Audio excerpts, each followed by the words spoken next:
Thank you very much. It's an honor and privilege to be here today. Through some tough circumstances, I've had the opportunity to go out and do quite a bit of speaking. I think one of my favorite things is going to communities still in Iowa, to have the opportunity to come to school, see different students, see different facilities, and I hope you young people understand how fortunate you are to have the building you do have here. A lot of schools I've been in that don't have this, so I hope you take pride in your school. Hope you're thankful for your custodial staff and really take care of this building. Today I'm going to share with you a little bit. Unfortunately, our family, we went through our tornado, was hit by an EF5 tornado, which is the highest level of tornado they have by the highest amount of winds, which destroyed 1/3 of our town. So I'm going to talk a little bit about dealing with that. And then 1 year later, my father was murdered in our high school weight room. Okay, so our town now, I remind you, isn't a whole lot different than your community. We're a 1A school for football, a 2A school for basketball. We have about 60 to 65 kids in a class, so maybe a little bit bigger. But I can tell you, 14, 18 years ago, I was no different. Well, for some of you, 20-some years ago, I was no different. Sitting in an auditorium or in our gym listening to the speaker. What I hope to give to you today, if you can take a little bit away from some of the things we've learned and gone through, if you can apply some of the lessons I've learned in my life and the lessons that my dad taught me, then for me, a piece of my dad and who he was and his legacy will continue through hopefully the impact and the change that you may make in your life with some of your decision making, what you stand for, do you take pride in your community, all those things that were very important to my father, to us at Appleton Parkersburg. So with that, what I'm going to do is I'm going to first show you a video, because I'm pretty certain some of you in here is, why is this guy here and what in the world is he going to talk to me about? So with this video, our family, after my dad was killed, we received the Arthur Ashe Courage Award by ESPN. So they flew out our family to the ESPY Awards. So we went out to Los Angeles. ESPN spent a lot of money to put this video together, so that's why I could try to explain to you Parkersburg and what the tornado, the devastation it did. With this, you'll be able to see my dad, you'll hear him, you'll hear the passion that he had towards our school, how much pride he took in Appleton Parkersburg High School, how much he enjoyed what he did each and every day. Okay, you're also going to see the bus barn where he was murdered, and from there, so I'm going to show you about a 10-minute video so you can see who I am, a little bit about my story, and then we're going to come back and talk about adversity, how we get better, how we respond to it, talk to you a little bit about taking pride in where you're from, and challenge you a little bit on what do you stand for, or what are you about as young people and as community members. So with that, we'll start the video quick, and then I'll be back.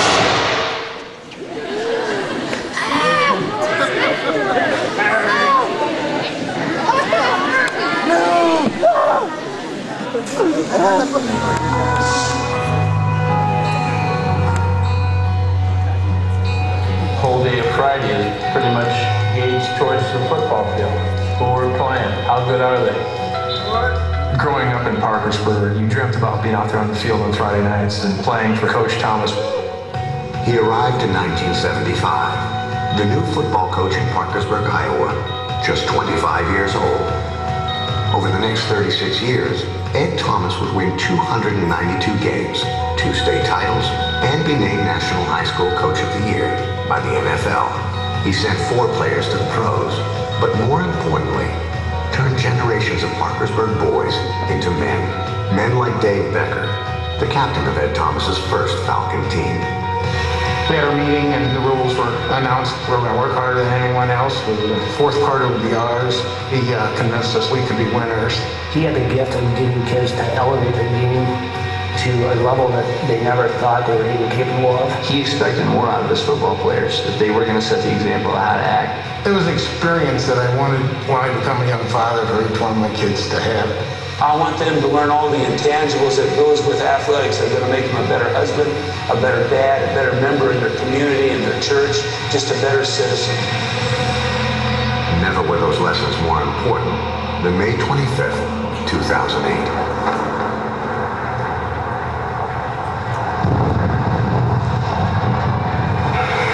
Massive destruction, large gas leaks, flat houses. I'm very serious. They need to get here and shut down this area. In just a matter of seconds, the tornado destroyed hundreds of homes and killed 8 people. A big part of my life is at school. As you look at our athletic facilities all destroyed, we're going to rebuild. Because I don't know how else you deal with it, but to move forward. With his own house amid the rubble, Ed Thomas guided Parkersburg out of the wreckage. Flanked by his current and former players, Thomas led a cleanup effort with an ambitious goal: restore the football field in time for the Falcons' home opener, just 100 days away. He just set the tone very early. We were going to dust ourselves off, we were going to help each other, and we were going to get through this. I asked him, Coach, what can I do? He said, well, we have to get all them bleachers off the football field. And he put his hand on my shoulder and said, Dave, I'll leave you in charge of that. Alongside the football field being rebuilt, we were rebuilding our town, so it was an end goal to look forward to kind of that fall, that we could do something normal, because nothing was normal that year. And so on September 5th, with seemingly every one of Parkersburg's 1,900 citizens in the stands and a national audience watching on TV, Ed Thomas gathered his team in a makeshift locker room known as the Bus Barn. Every player that's ever played on that field, I guarantee you, is thinking about you tonight. Fellas, I've been in this for 36 years. I've had some tremendous experiences. Nothing is going to be greater than going out there tonight. Where are you from?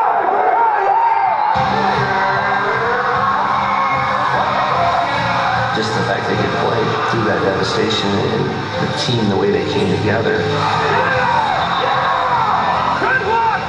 It was definitely emotional, especially after the summer we went through. There's no question in my mind we will be a better school and a better community than we ever were before. Thank you. Good night. Well done. Coach Thomas led the Falcons to an 11-1 record that season. And as winter turned to spring and then summer, the town began to look like itself again. Last June, a little more than a year after the tornado, the football team resumed early morning workouts back in the Bus Barn. When you're done lifting, you just tell him you're done lifting, and he would say, see you later, just see you, coach, just like every other day. I mean, 911? We have set up, I think, a shooting right now in the Bus Barn down at the high school. In the Bus Barn? Yeah. Kids just come running out and said somebody shot Ed Thomas. Okay. Just a few moments after Scott Becker drove away, unbeknownst to him, his older brother Mark, a former Falcon starting lineman who had been recently diagnosed with paranoid schizophrenia, walked into the Bus Barn and in front of 22 students, pulled out a gun and shot his former coach 7 times. The chief of police told me that it was Ed and that he'd been shot in the head several times and he didn't want me to go in there. So I called Aaron then to let him know what was going on. My mom is probably one of the calmest people I've ever met, but I could hear something in her breath I knew wasn't good. It was already on CNN, and that's when we had found out that he had passed away. I instantly just started thinking about my boys. To tell a 2-year-old, a 4-year-old, and a 6-year-old, how are you going to explain this? It's kind of like you just get punched in the stomach. I just told her, sorry, I couldn't be here. The Thomases' world was shattered. Across town, another family would soon be stunned to learn that the killer was their own son. My phone's ringing, pick it up, and it's my neighbor saying, you better get home. There's a lot of squad cars flying up your driveway. A couple of the sheriff deputies filled me in on it was Mark. I can remember, obviously, kind of falling apart there. I called my husband. I said, Dave, did you hear about Coach?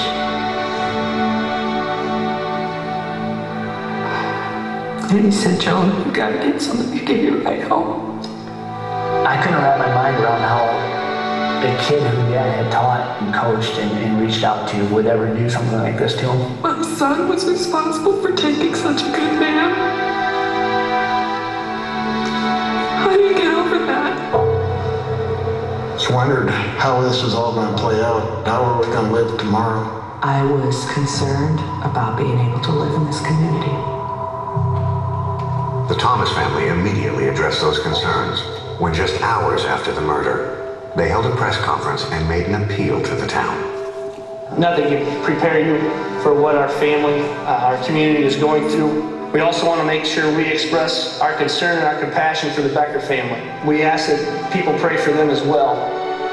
How do you stand up there and offer comfort and prayers to the family of the person who shot your dad?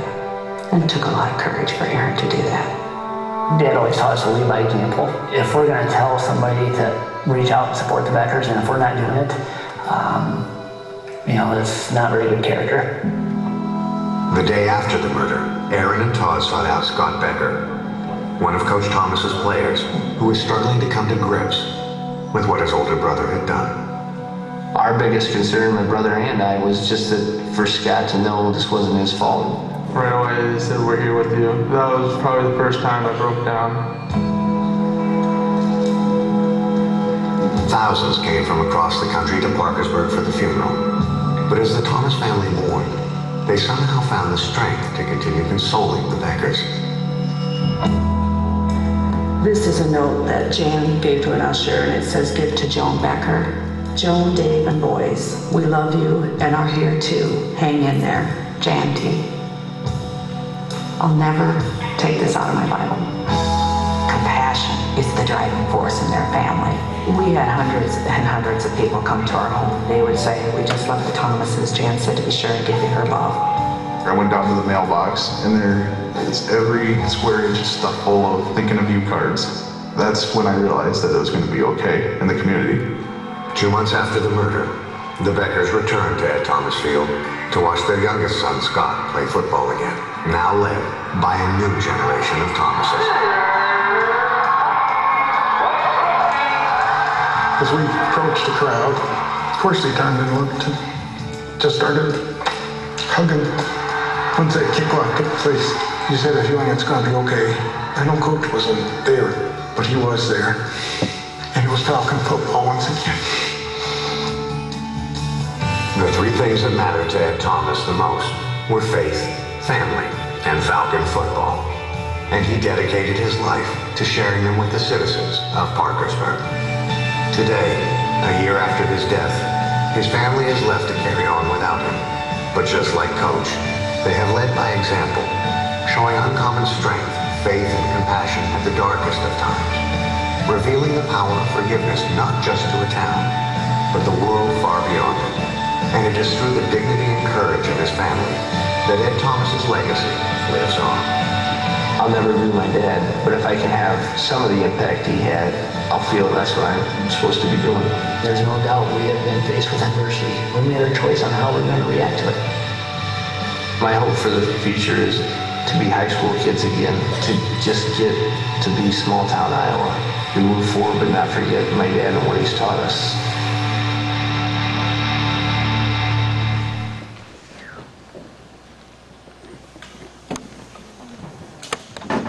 So with that a little bit, you had the opportunity to at least see Parkersburg.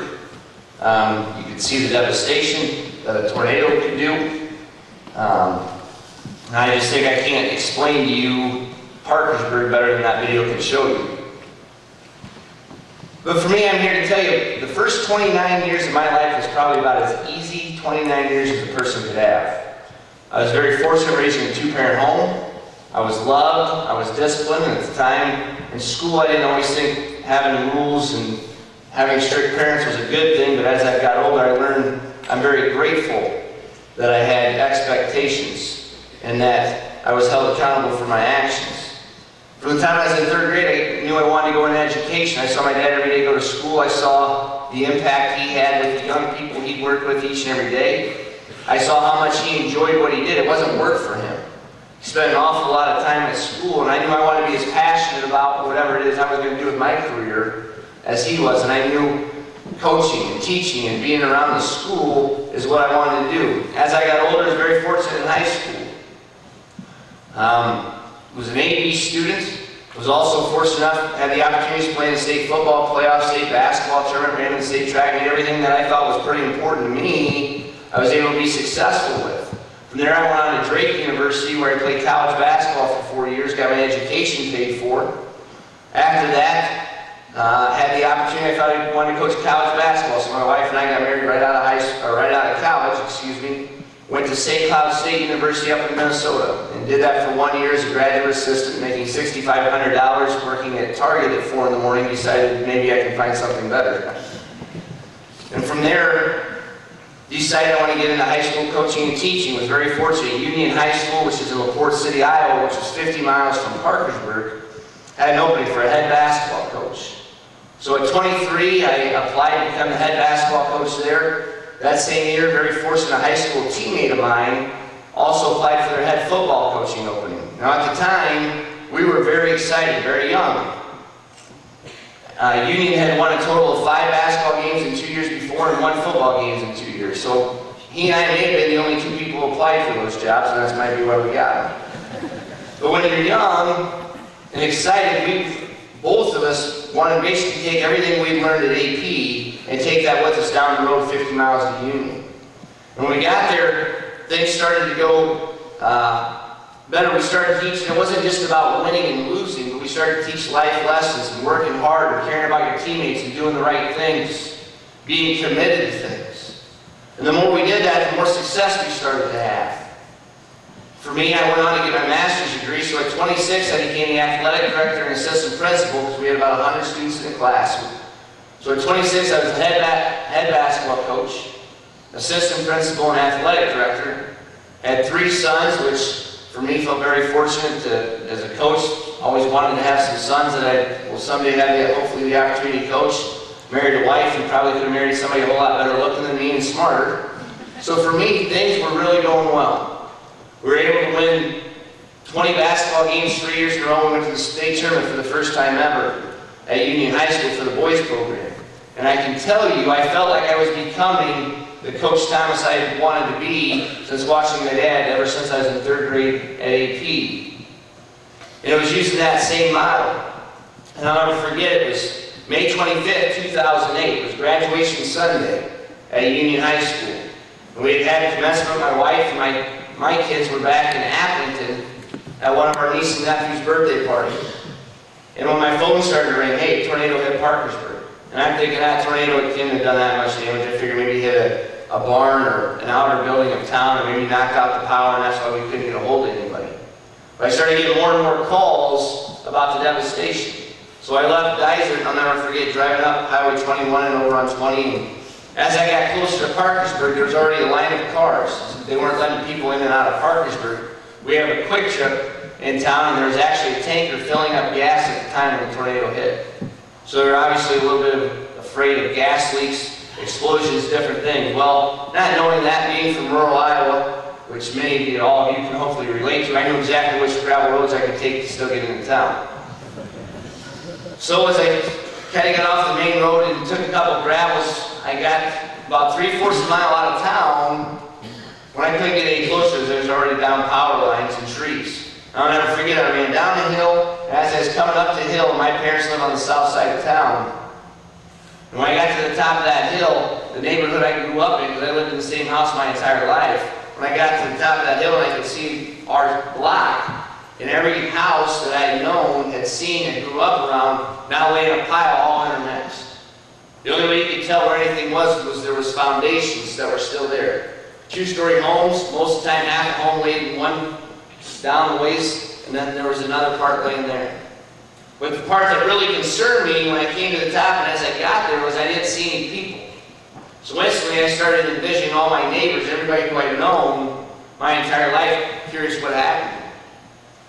First person I did see as I continued down the block to my parents was my brother, Todd, 6'6", very big guy.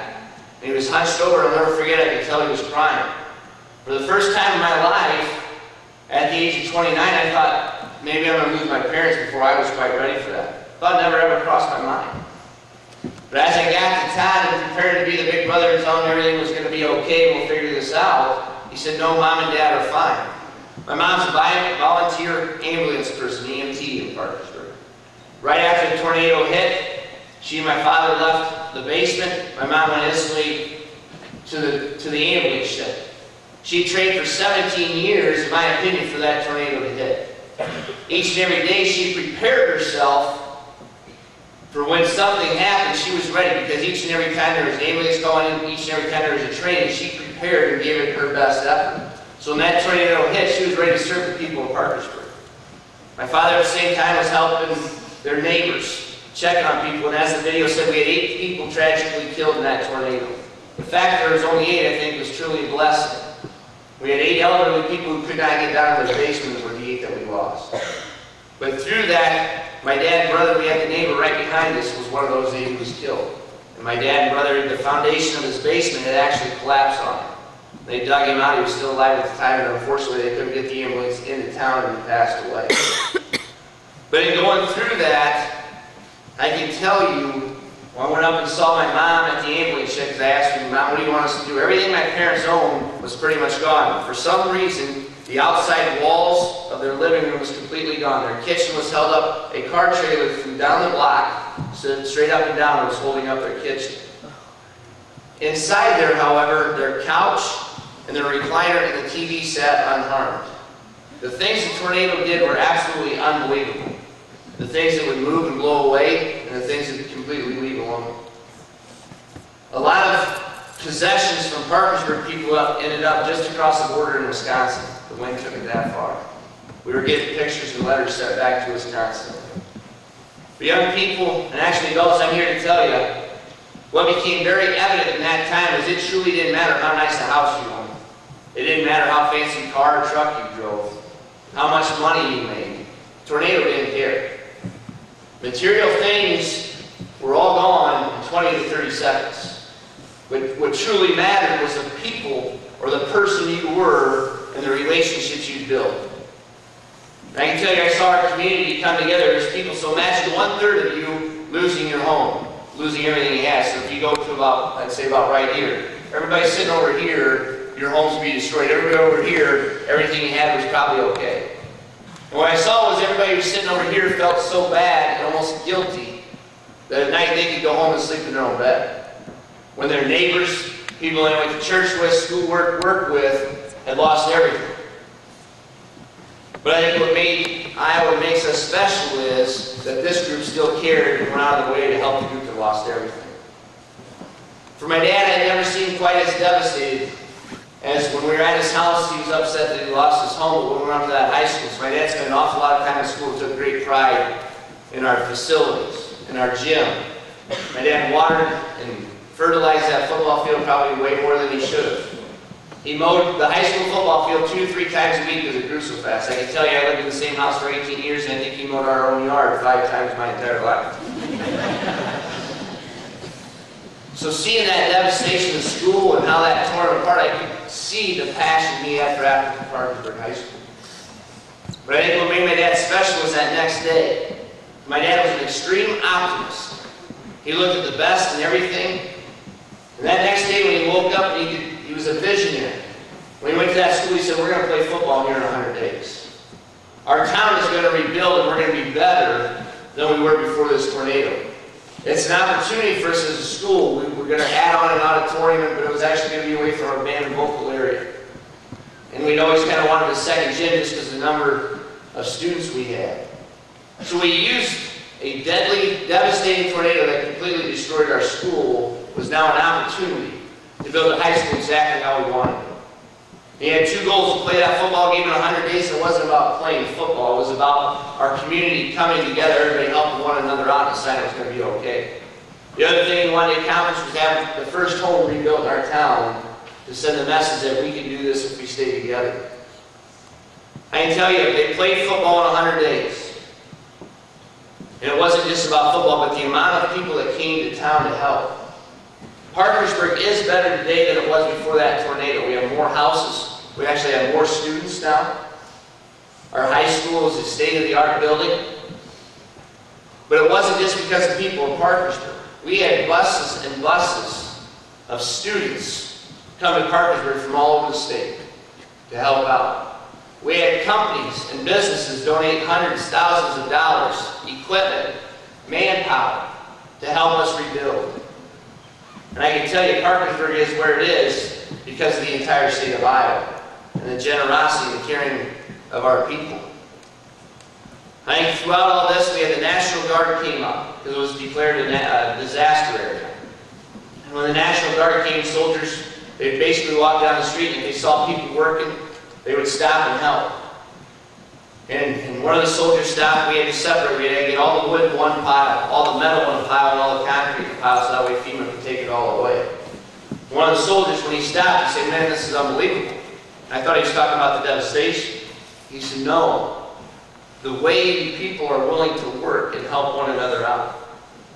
He said, "I just came from Louisiana and Hurricane Katrina. In Louisiana," he said, "all I ever heard was, who is going to help me? Who is going to fix this problem? I had nowhere to go, nowhere to live. Who's going to take care of this mess?" He said, "In Iowa, you work together and you instantly get to work. You thank us for coming. You say, now you either help us or you get out of our way because we got things to do." He goes, "People throughout your state came knowing they couldn't get paid because it was the right thing to do. People came to Parkersburg and all we could tell them is thank you. But here in Iowa, people are still willing to help their neighbor when it's the thing to do. And I can tell you, we received an ESPY award for simply doing what's right. Had the opportunity to be in Los Angeles twice. We went to the first ESPYs where we received our award. They invited us back the next year. Went to New York last summer for 8 days. And I can tell you, people on the coast, they do not understand us. They love to hear that I don't need to lock my house at night. I don't need to lock my car at night. They love to hear that you would come to my community 2 hours away and help me out because it's the right thing to do. That doesn't happen. So young people, I'm here to tell you, be grateful that you're growing up in this state. Because it doesn't happen everywhere. You don't have the opportunities in different places that you get right here. The way you may not have the biggest school, or may not have every opportunity you wish you had right here, there's a whole lot of things that a lot of kids would trade in a heartbeat to be able to experience the things you experience. One lesson my dad talked about, my dad had every student in government and economics in our high school, so we had every senior before he graduated. And he talked about it with his football team and with his track team that he coached. The one thing he constantly said is never forget where you came from. And I can tell you, nothing made him more proud or touched him more than all the alumni that came back to Parkersburg after that tornado to help out. We had 4 players who played in the NFL. At that time, we had Casey Wiggman was the starting center for the Denver Broncos. Aaron Campbell was the starting D lineman for the Green Bay Packers at the time. Brad Meester was the starting center for the Jacksonville Jaguars, and Jared Freese was the starting defensive lineman for the Detroit Lions. And their last couple days off, before they had to report to minicamp, each 4 of those guys came back to Parkersburg. And they came back to help. They could have just sent a check. Said, "Coach, sorry you had to have the school destroyed, lost your home, here's some money, hope the community's doing okay." They never forgot where they came from. They never forgot about the people who cheered them on, who helped them and worked with them when they were young people, who helped them become the successful people they were, and they all came back home. When they came home, they helped out people, our elderly, anybody who needed help. And it wasn't with cameras following around so they could be seen. It's because they truly cared about their community and where they were raised. They cared about their high school. Those 4 guys put together an auction, talking to other NFL players, giving up their own belongings. We had an auction in Cedar Falls, which is 20 miles away. They raised $250,000 for our new school. Didn't have to do that. Never forgot where they came from. And young people, I'm here to tell you, hopefully, if something tragic like that ever happened at WACO, you do not forget the people that invested in you, and you'd be the first people back here to help out. Hopefully we never have to experience an EFI training or anything like that. Quick question for the students here. How many of you, besides maybe leaving for college, plan to live in the WACO school district your entire life? Some hands. How many of you plan to stay in the state of Iowa your entire life? Okay, we got more. How many of you plan to go to Los Angeles, New York, Chicago, out of state, going to get away and do something completely different? We got some hands. Young people, here's what I'm going to tell you. And that's great if you go out and you make a difference and you're going to go somewhere else. But I hope you take a piece of WACO with you. Because I've been to Los Angeles, I've been to New York, I've been to Texas, I've been to Florida. And what I'm here to tell you is those places need a whole lot more WACO. So wherever it is you decide to end up, whether it's in Iowa, whether it's somewhere across our country, you make sure you take WACO with you and what you've learned here, and you spread that to wherever you're at. You never forget where you came from, the opportunities and the lessons you've learned here, because our country needs a whole lot more of this than it does the big city. Be proud of where you came from, never forget where you came from. Take it with you, make a difference. For our young people after that tornado, and actually the next 2 years, I can tell you they responded in a way and they did things for our community that nobody else could have done for us. Our city hall was completely destroyed. The people who worked for the city, our guys, they had to go through and check every sewer line to make sure it wasn't destroyed. They were putting up power lines, helping with all of those things. So it fell on our young people to help out. Our high school, we could save some of our books, some of our desks, our athletic equipment was in an area that wasn't destroyed. It was our young people who came the week after the tornado and moved everything that we could save. We had to move it 6 miles over to Appleton where our middle school was. They brought their trucks, and if they had lost their home, they were the ones who were there doing most of that work. As I told you, we had 8 deaths in our community. In Parkersburg, our cemetery lots were too small. They had to be handed up. 2 days after the tornado, my dad met with any of the students who were available and could meet at our elementary school that didn't get destroyed. And when they met, my dad told them, you know, if you lost your home, I'm so sorry, but I hope you'll still be with us. For those of you who haven't, I hope you'll step up and respond and help out. And our young people broke up in groups, and they went out and helped our elderly, cleaned up their homes. They went out, if things needed to be done, they were the first ones there. They'd help at the school, setting up the new high school, moving desks to the elementary, to Parkersburg. It was the young people who stepped up and did that. Imagine giving up some of your summer to help your community. 8 young men were asked to go dig those 8 graves, so imagine 80 new high school guys being asked to need you to go dig graves. And it's on YouTube if you ever want to see it. You can go on there and see our young men who were asked by the city if they'd help out. But our town, our school would not have been rebuilt without the high school students, without the middle school students. Don't be afraid to step up and be leaders in your community to give back, because you can get an awful lot done and make a huge difference. 1 year later, as our new high school was built, we had 3 days to get everything moved into our new high school before it was ready to open. We had 240 students that year. We had 125 who were up their last 3 days of summer vacation. To move in every desk, every book, anything that had to get transported. Would you give up your last 3 days to help out your school and your community? And I can tell you the amount of pride our young people take in their high school building and keeping it clean. And not writing on the walls, taking care of, picking up any wrappers that get thrown down. Because they're invested in it.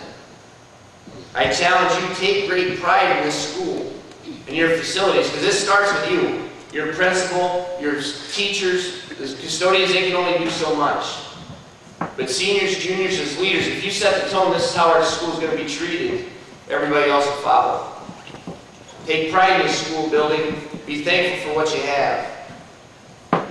1 year after, it was exactly 2 years after our tornado, Mapleton, up in northeast Iowa. Our northwest Iowa was hit by a devastating tornado as well. We had juniors and seniors come to school that next day and said, we need to go to Mapleton and help. So we had a community service day at our school, and we offered to our seniors through sophomores. So you have 1 day, we need a parent's note, and we'll take 2 buses, because we couldn't send any more out because our routes, we only had 2 extra buses. We had 85 young people sign up to go 4 hours one way to go help a community that was hit by the same tornado. And I have no doubt those young people throughout their lives are going to be givers because they experienced what it was like to have people help them out. I hope in WACO you're willing to work together, that you set the example, you set the tone, that you go out of your way, and even though you haven't had a tornado, I'm sure there's things in this community that you can do as young people to make a difference. Look for those opportunities. Adults, I challenge you to challenge these young people, provide them opportunities. Our youth get an awful bad rap, and I'm here to tell you, I've seen youngest people in the toughest times stand up and be some of the best, hardest workers, most positive people who set the tone to the adults. So as a community, challenge these young people, put that in front of them so they understand how important it is to be from Waco and how grateful they can be to be from here. June 24th, 2009, obviously a date that changed my life forever. I'll never forget driving to Des Moines for Administrators of Iowa Leadership Conference when my mom called me when I was on Interstate 35 and she told me my dad had been shot. When she called me, I pretty much knew at that moment I probably wasn't going to see my dad alive again just by tell. It was a 20-second conversation at most. But to hear that, and I knew, and instantly I started to think all the life lessons and everything my dad had taught me. And as we turned around and drive home, the hope was to get him stabilized and airlifted to Iowa City. About 30 miles in my travel back towards Iowa City, I got another call that told me just to go to Covenant Medical Center in Waterloo. It was at that time I knew my father had passed away. Never in my wildest imagination did I lose, or believe I'd lose my dad to that nation. We hadn't had a murder in Parkersburg since 1923. But I can tell you, as I got to Covenant Hospital, and when I arrived, there was already a lot of media there. With our town having 4 people in the NFL, being a small school, that had been a national story. With our EF5 tornado destroying our community, that was a national story. Anytime there's a school shooting, that becomes national news. But for me to have the 15, 20 minutes to be able to go and see my dad, even though he passed, I needed that for closure. My brother at the same time was in Jamaica. His college roommate was getting married. It took him 18 hours to get home.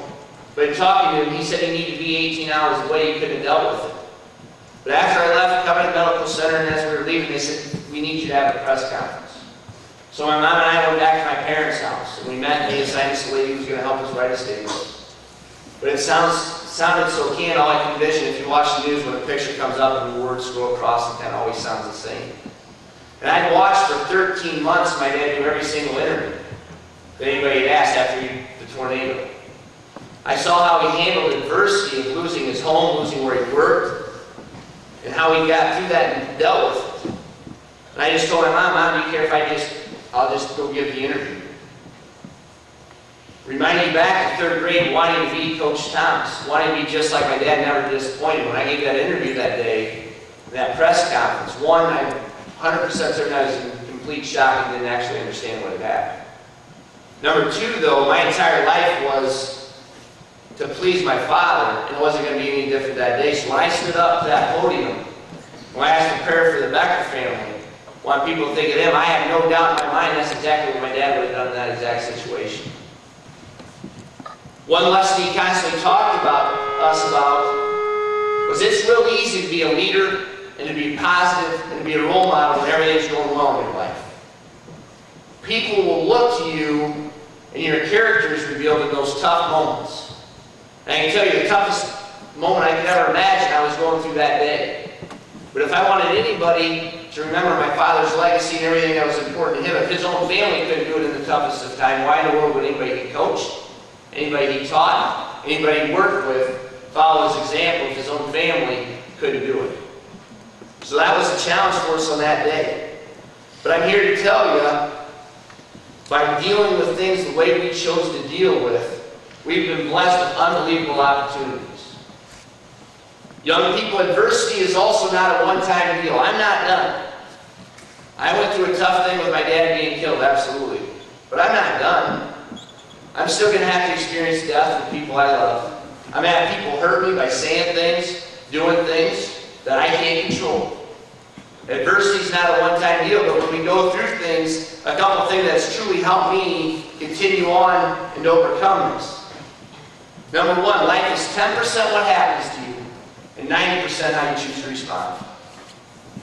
I can feel unbelievably sorry for myself. I could be bitter. I could be angry. All those things, what would it change? Nothing. Exactly right, whoever threw that out there for me. My father would still be dead. Then all I do is let Mark Becker now take another part of me and make me bitter and angry for the rest of my life. My 3 sons would be cheated out of the father they deserve. My wife would be cheated out of the husband she deserves. And the young people I teach and coach each and every day would be cheated out of the educator they deserve, all because I felt sorry for myself, because I was bitter. We're not going to ask for everything that happens to us, but we do 100% control how we deal with it. For me, I wasn't going to let that one moment ruin the rest of my life. Due to this, the way we responded, I've been blessed with unbelievable opportunities. Went to the ESPYs, received the Arthur Ashe Courage Award. Saw every athlete you could ever imagine in Los Angeles. They paid for our trip. 22 members of our family. How many young people know who the Beverly Hillbillies are? A couple of you. Well, I'm here to tell you, you think pro athletes and rappers have entourages. 22 Thomases from rural Iowa going to Los Angeles was something to be seen. But when we went out there and had that experience and opportunity, I met some great people. Sean Payton, who's the head coach of the New Orleans Saints, after we gave our acceptance speech for the award, came up and talked to me after. The New Orleans Saints invited us that fall to their season opener. This was right after they won the Super Bowl. So our family then went to New Orleans. We sat in a luxury box, and I don't know what your teachers and principal make here at WACO, but I'm here to tell you, at AP, it's not my salary to fly with my family to New Orleans to sit in a luxury box, stay in a really nice hotel. 3 days later, I was sitting with the owner of the Kansas City Chiefs in his box watching Monday Night Football with the Kansas City Chiefs. Later on, there was a book written about my dad this last year called The Sacred Acre. With that, I had the opportunity last August, I went to New York City to promote the book. 4 days. The first time was my mom, my brother, and I. We did interviews. We went to the Today Show. We saw all these different places. Things went well. The book sold well. They brought us back 8 days later. This time, my brother, who's our top assistant football coach, had to stay because we had a game. But my mom, my wife, and I then had the opportunity to go to New York for 4 more days, sightsee. We were there during the hurricane this year. So we got extra days out in New York, saw things. I can tell you, we had worse thunderstorms in Iowa than what that hurricane was. We had the opportunity, 8 days in New York. I wouldn't get to do those things. All because of a terrible event and how we chose to respond to it. So I'm here to tell you, life is truly 10% what happens, but 90% how you respond to that. I think the second thing to remember is you go through things, and this isn't always easy, and not something you remember right away. Somebody always has it worse than you do. This 100% includes me. I had a great dad for 30 years, so who am I to complain about only having 30 years? I had a teammate at Drake University who was from the state of Washington. No idea who his father was. Had no family. Grew up in a gang in Seattle. Left Seattle and came to Drake because he was trying to get out of the gang. If I was to call him and say, geez, can you believe I lost my dad after 30 years? What do you think he would have said to me? On those days when we're really feeling sorry for ourselves, keep in mind there's somebody out there who's got it worse than you do. And I guarantee you in this school, in this building, there's people who are going through an awful lot more than you are, and you may not even know them. So whatever it is you're faced with, remember, on those days when we're really feeling sorry for ourselves, somebody has it worse than we do. I think the third thing, maybe the most important, is the greatest gift God's given any of us is the power to choose. Each and every day we have a choice, and there's 4 things I think you choose daily. Number 1 is, what is your attitude? When you showed up for school today, what was your attitude? Were you excited, ready to go? Or was it, I can't believe I got to go to school. I can't believe we got a test today. Of negative. Because this is an opportunity, young people, for you to get better. For you to prepare yourself to become whatever it is you want to become. But if you have a poor attitude and you're not ready to put yourself out there and work hard, then you're wasting an opportunity. You and only you choose your attitude. You may have other circumstances you can't control, but you still 100% control that attitude each and every day. Make the most of your opportunities. Have a positive attitude. You'll be amazed how much better your days go. You'll be amazed how many more people want to hang out with you, be around you, if you're a positive person. Nobody wants to be with a person who complains about everything. Be a positive person. Choose that attitude daily. The second and third thing go hand in hand. How you choose your time and where you choose to spend your time, your money and your resources. You pick that daily. You can tell me what's important to you, but if I were to watch how you spend your time, I'll know what really matters. You can tell me your schoolwork. You can tell me your sports teams. You can tell me your fine arts, your activities, clubs. That's important to you. If I were to watch you on the weekend, see the decisions you're making, that would tell me what's truly important. If I were to watch if you really studied, did your schoolwork, had it done on time, that'd tell me how important your academics are to you. How much time you spend with your family, that'd show me where your importance of your family lies. With your friends, you choose that each and every day. How do you spend your time and where do you spend your money? I think the 4th thing we choose each and every day is our relationships. Are you only in relationships that will benefit you, or are you that person who's there for somebody else who's maybe having a rough day? Are you there? Maybe mom and dad, if one of your best friends going through things, are you that friend you know they can call? Quick question for you. Winter's been pretty mild this year. If you're in a snowstorm, let's say you went to Iowa City or you were at Washington for some reason, coming home, car breaks down, 10 below zero. You have one call left on your cell phone before it dies. Who would you call to come get you? Who's the one person you'd call? More importantly, how many people would use their one phone call to call you because they know they can count on you? That's the list you need to be on. Can you be counted on? Are you there for other people, or is it all about you? Because in our society today, everybody's going to tell you to be selfish, it's all about you. If I'm not playing, if I'm not starting on the sports team, well, I'm going to quit because the coach must be wrong. It's not always about you. Be a difference maker. Be somebody that people can count on. I asked you to think about what do you stand for. When my dad was faith, family, and football. Those were his priorities each and every day of his life. Every decision he made was based off those three things. Do people change around you, or do you change around them? Because my dad was the same person regardless of who he was around. If he was serving at our church, he didn't act this way, and then when he was coaching, he didn't use this language and act that way around the young people. And then when he was out playing golf with other guys, he wasn't telling these jokes and acting this way. And he wasn't telling his football team, I don't want you drinking and smoking and doing what's wrong, and then he wasn't down at the bar. He was the same no matter who he was around, and people changed around him. If you truly stand for something, you will influence others. Because people who oftentimes use inappropriate language, when my dad was around for some reason, they didn't. Do you have that kind of impact? Do you stand for something that makes a difference? With my dad, there was 4,500 people came to his visitation. We had people come to our church from 1:30 in the afternoon to 11:30 at night. We took one 10-minute break. Not because he was a good football coach, but because he invested in relationships and people knew he cared about them. Would people say that about you? That you care for others? That you have relationships? Coach Kearns, who teaches psychology and sociology at our high school, coached with my dad since 1978. I think gave my dad one of the greatest compliments ever. Coach Kearns kind of always messes with us being a psychology teacher. But he said, I want you to think about the definition of toughness. We had no idea where he was going. But he said, toughness is doing what's right all the time. Think about that. How hard is it to do what's right all the time, even if nobody would ever find out? Nobody would ever know. At school, you show up, forgot to do your math assignment for the day. You just grab your neighbor's quick, copy down a couple things, may never get caught. Is it the right thing to do? Is getting that C that you earned a little bit better than getting that A even though you didn't do the schoolwork? That's tough. Hard thing to do. But if you're truly a tough person, you make those decisions. I ask you, what is WACO Schools about?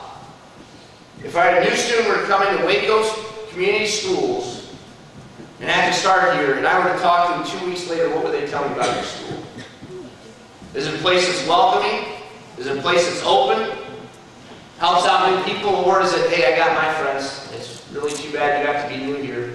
Hopefully you can find somebody to hang out with. Is this a place you would want to be to? Because unfortunately, seniors, I got news for you. Next year, you're going to be the new student somewhere. You're going to be the new person if you go right to work. How do you want to be treated? How do you want others to treat you? If I were to go out in the community and ask these community members, tell me a little bit about the students of WACO. Are you a group that they're proud of because you work hard? You're respectful? You take pride in your school and your community? Or is it one, I don't know. I don't know about our students. What are you about?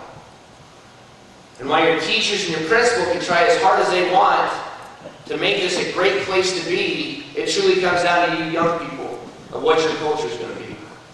Seniors, a lot of responsibility falls on you of what's acceptable at this school. Are you a school that's going to be known for partying on the weekends? Or are you going to be known for doing what's right, being committed? Are you a school that's willing to help one another out when you go through things? Or is this a place where if you don't wear the right kind of jeans or the right kind of shoes or the right kind of clothes, then you can't fit in and be with other groups? That's all run by this student body. What do you stand for? What are you about? Be difference makers. High schoolers, I hope you understand how much the young people look up to you. As a father of 3 sons, having a 3rd grader, a kindergartner, a preschooler, I can tell you, in their eyes, they're no different. You are absolutely no different than the guys who play at the University of Iowa and the guys they watch in the NFL. You have that much clout with the young people. And whatever you do and however you act when you're downtown, when you're at the store, that's what they think is cool. Whatever language you feel you need to use, that is what they think they need to say. With being in a small community, and being an athlete, being in the fine arts, being a student, comes great responsibility to the young people in your community. Because they look up to you, they want to be just like you. I hope you don't take that lightly. And I'll tell you right now, as a parent, it's real hard to explain to my son when I had to have a student sit out because he made a poor decision on the weekend. I almost made that student go tell my boy why he couldn't play basketball that day. You want to talk about hard, think about your action and all the people that it'll affect. Leadership is not a sometimes thing, young people. You're going to read people in a positive direction or in a negative direction. You have an impact whether you want to or not. Make sure it's for the greater good. I think in education, the one thing I've seen, there's 4 kinds of students. There's the students who work extremely hard, are very dedicated, they get A's, they happen to be the star athletes, they can sing, anything they do, they seem to, it's gold, it's easy for them. They're very fortunate and blessed. Then there's the second type of students who are pretty gifted, but they don't work always real hard. They're not 100% committed. They'll show up for some of the maybe lifting, or they'll do some of the extra things, not everything. Yet they're very successful. They're not as good as they can be, but they're still a key part of the success we have. Then there's the third type, probably my favorite student. The ones who work as hard as they can in the classroom, and they only get C's. They show up, never miss an activity, a practice, whatever it is, always early, willing to do whatever it is for their team, for the musical, for the band, whatever it is. They give everything they got. Never a starter, but always a contributor. They're the ones who make the team go, but they get as much out of that C, as much out of being a role player, as that person who's a star on the team, probably the most important one on there. Favorite group of students. Then there's a group that bothers me the most. The group that's scared to death to try anything. Because if I try and I'm not quite good enough, what does that say? If I never try, if I never study, if I always have a bad attitude, then I always have an excuse. Oh, I didn't try. You're wasting an opportunity, because unfortunately, in high school, you got 4 years to participate. Then you get to be like me, and you go to work every day the rest of your life. And you wish you could go back to being that your age and in all these different activities that you have offered here at WACO. Don't be afraid to try. Don't be afraid of failure. Put yourself out there and see what you can become. You don't need a built-in excuse. People will respect you an awful lot more if you get everything you have and fail than if you never try. Make the most of your opportunities. Put yourself out there and be a difference maker. Young people, I'm here to tell you, you can fool your coaches. You can fool your parents on who you truly are. You can act like a leader. You can say all the right things. You can work hard your drills. You're not going to fool your classmates. You're not going to fool your teammates. They know how committed you are. They know what you're doing on the weekends. They know if you're selfish and only worried about you. More importantly, when you look in the mirror each and every night, you can't fool yourself. Are you a person that you can be proud of? Are you doing the right things? Are you there to help others? Or is it truly all about you? Be a difference maker. My dad had 86 kids, boys out for football, out of 125 the last year he coached. Because each and every player knew they were important, they valued. Educators, adults, make sure these young people understand how important they are. That they're valued in our community, that they're valued in our school, that we need them to be the place that we want to be. As we kind of wrap up here, young people, I hope you take the time, this goes a little bit about never forgetting where you came from, to thank those who have invested in you and made a difference in your life. Whether it be teachers, coaches, parents, whoever it is, you know the people who are there for you and made a difference in you. Take the time to thank them, because unfortunately we don't always get to say when that last day they may be with us is. And I can tell you, it goes an awful long way in them when they know you appreciate all they've done for you. I guarantee you, young people, you know exactly in your mind which teachers are truly here for you and which teachers make an all-out difference. Thank them. That'll go a long way to keep them recharged. To the teachers, coaches, community people, I hope each and every day you give everything you have to these young people because they deserve our best. Nothing bothers me more than when I hear an educator tell me exactly how many days they have left till they can retire. If you're to that point, it's time to retire because there's an awful lot of young people looking for jobs who are passionate and eager to make a difference in young people's lives. These young people deserve our best in our community, from our educators, whatever coaches, they deserve our best day in and day out. If we can't give it to them, then we need to let somebody else be the difference makers they deserve. I hope we don't underestimate the difference one person can make. I'm very fortunate my father believed in the power to choose. My dad was born a son of an alcoholic, first 18 years of his life. He had a built-in excuse. My grandpa Thomas worked hard, drank hard, fought hard, went home, did it all the next day. Grew up, not much money, he's from WACO, Iowa, small town, Tri-County High School. He decided at a young age he was going to be different. My dad died at 58, never had to drop alcohol, because he saw the effects of it, and he didn't want to be that person. His high school football coach at best told me he could be whatever it is he wanted to become. And when my dad had a tougher road, he became extremely successful because he wanted to be different. Young people, it doesn't matter what your home life's like right now. It doesn't matter what you have. If you truly want to be successful and you want to be different than the circumstances you're raised in, be different. It may take work, it may take effort, but if you'll set your focus on where you want to go, you can be whatever it is. My dad was born in WACO, Iowa. Moved to Parkersburg, Iowa, down to 2,000 people where he just coached high school football. But now, because he decided he was going to make a difference, there's a book. 95,000 people have bought this book. ESPN has been to our town and covered it. He's known across the country because he chose to be different. He chose to make an impact in other people's lives. No matter what it is you choose to do, you can be a difference maker with those you're around. As I leave you today, I hope you never forget where you came from. I hope you're tough and can do the right things. And I hope you have passion for whatever it is you decide to do. I thank you very much for the opportunity to be here. I hope you take something that I talked to you about and make WACO a better place. Thank you very much.